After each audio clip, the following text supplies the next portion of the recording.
इतने विशाल और अनंत ब्रह्मांड की रचना कैसे हुई? क्या इसे ईश्वर ने बनाया है? क्या यह बिग बैंग की वजह से बना है?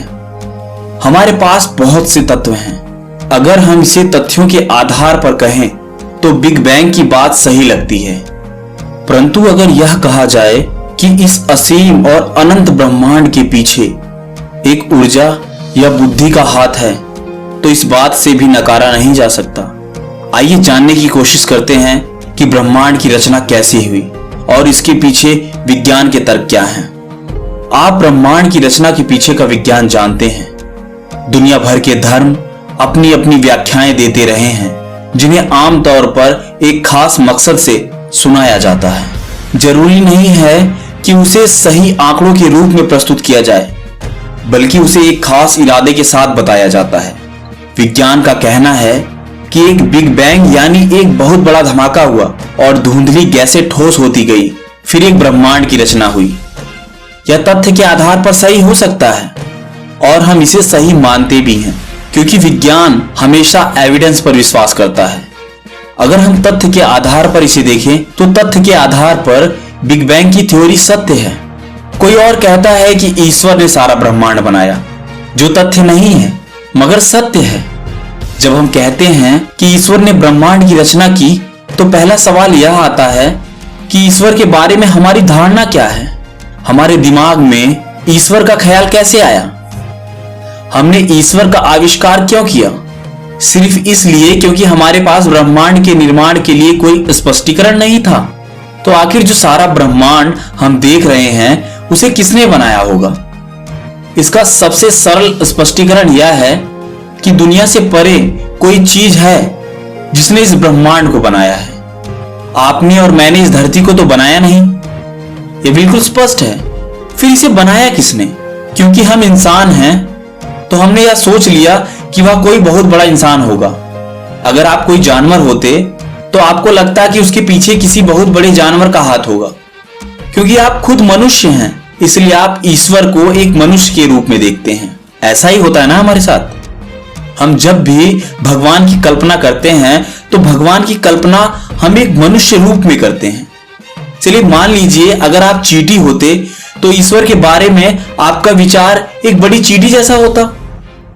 तो कहीं ना कहीं यह आधार तो सत्य है कि इस ब्रह्मांड की रचना ईश्वर ने की है।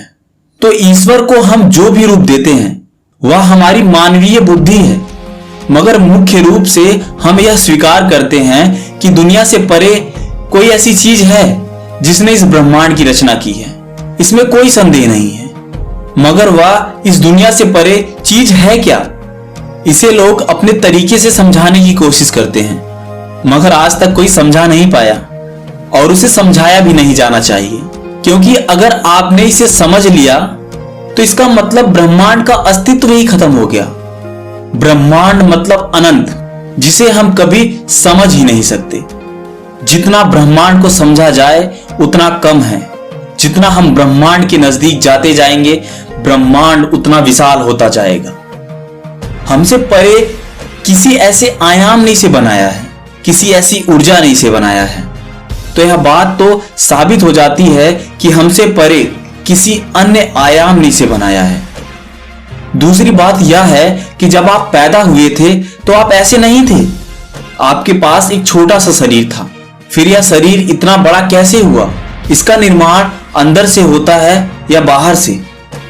इसका वास्तव में जवाब है अंदर से। आप भोजन के रूप में कच्चा माल इसे दे रहे हैं, मगर चाहे आप कुछ भी खाएं वह भोजन इंसान बन जाता है। यानी आप कुछ भी खा रहे हैं वह हमारे शरीर में यूज हो रहा है और वह हमें एक इंसान के रूप में प्रदर्शित कर रहा है। यानी इसमें एक खास बुद्धि, काबिलियत और ऊर्जा है जो रोटी के एक टुकड़े को इंसान बनाने में सक्षम है। आप चाहे कुछ भी खाएं वह चीज इंसान बन जाता है। तो क्या इस बुद्धि, काबिलियत और ऊर्जा से, जिसे आप ईश्वर कहते हैं, हर चीज की रचना नहीं होती? इस अस्तित्व के आधार को आप ईश्वर कहते हैं। यह सिर्फ एक शब्द है। आप चाहे उसे ईश्वर कहें, शिव कहें, राम कहें, चाहे जो भी कहें, मुख्य रूप से वह इस ब्रह्मांड का आधार है जिसके लिए आप उसके सामने झुकते हैं, क्योंकि वह आपसे परे है, आप उसे समझ नहीं पा रहे हैं। जिस चीज को आप समझ नहीं पा रहे हैं उस चीज के सामने आपका नतमस्तक होना स्वाभाविक है। अगर हम इसे एक दूसरे तर्क के हिसाब से समझें कि ब्रह्मांड का जो आधार है वह इंसान में ही है, तो एक सवाल आ जाता है, तो क्या वह ब्रह्मांड अभी भी आपके अंदर सक्रिय है?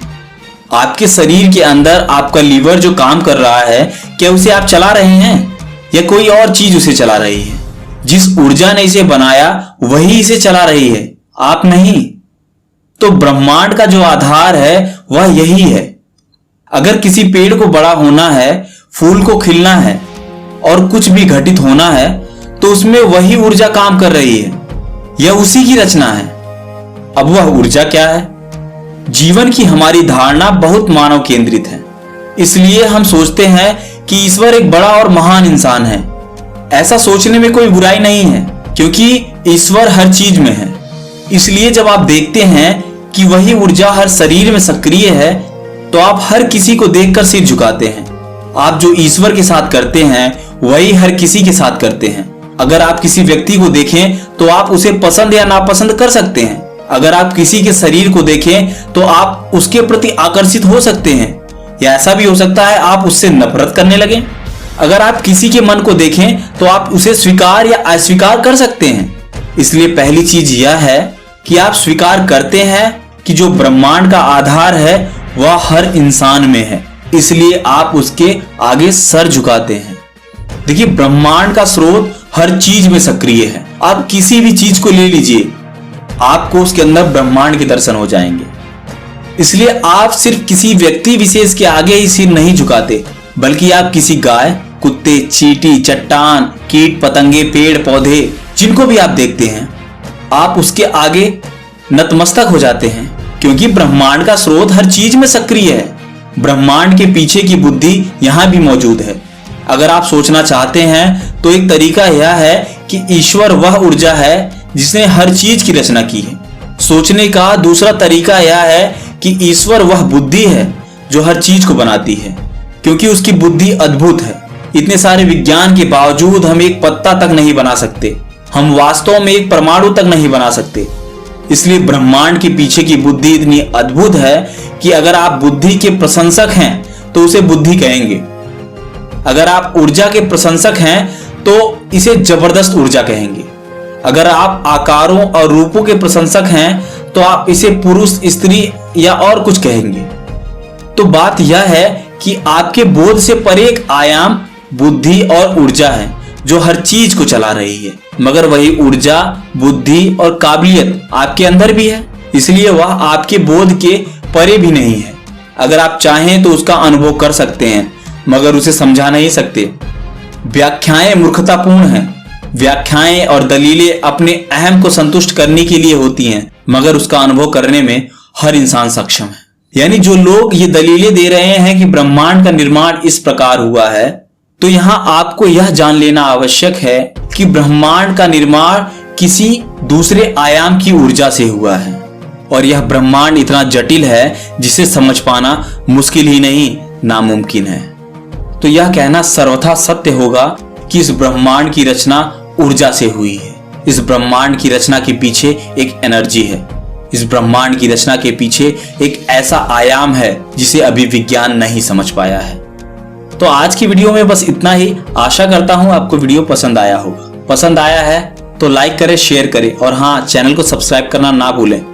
मिलते हैं अगले वीडियो में, तब तक के लिए नमस्कार।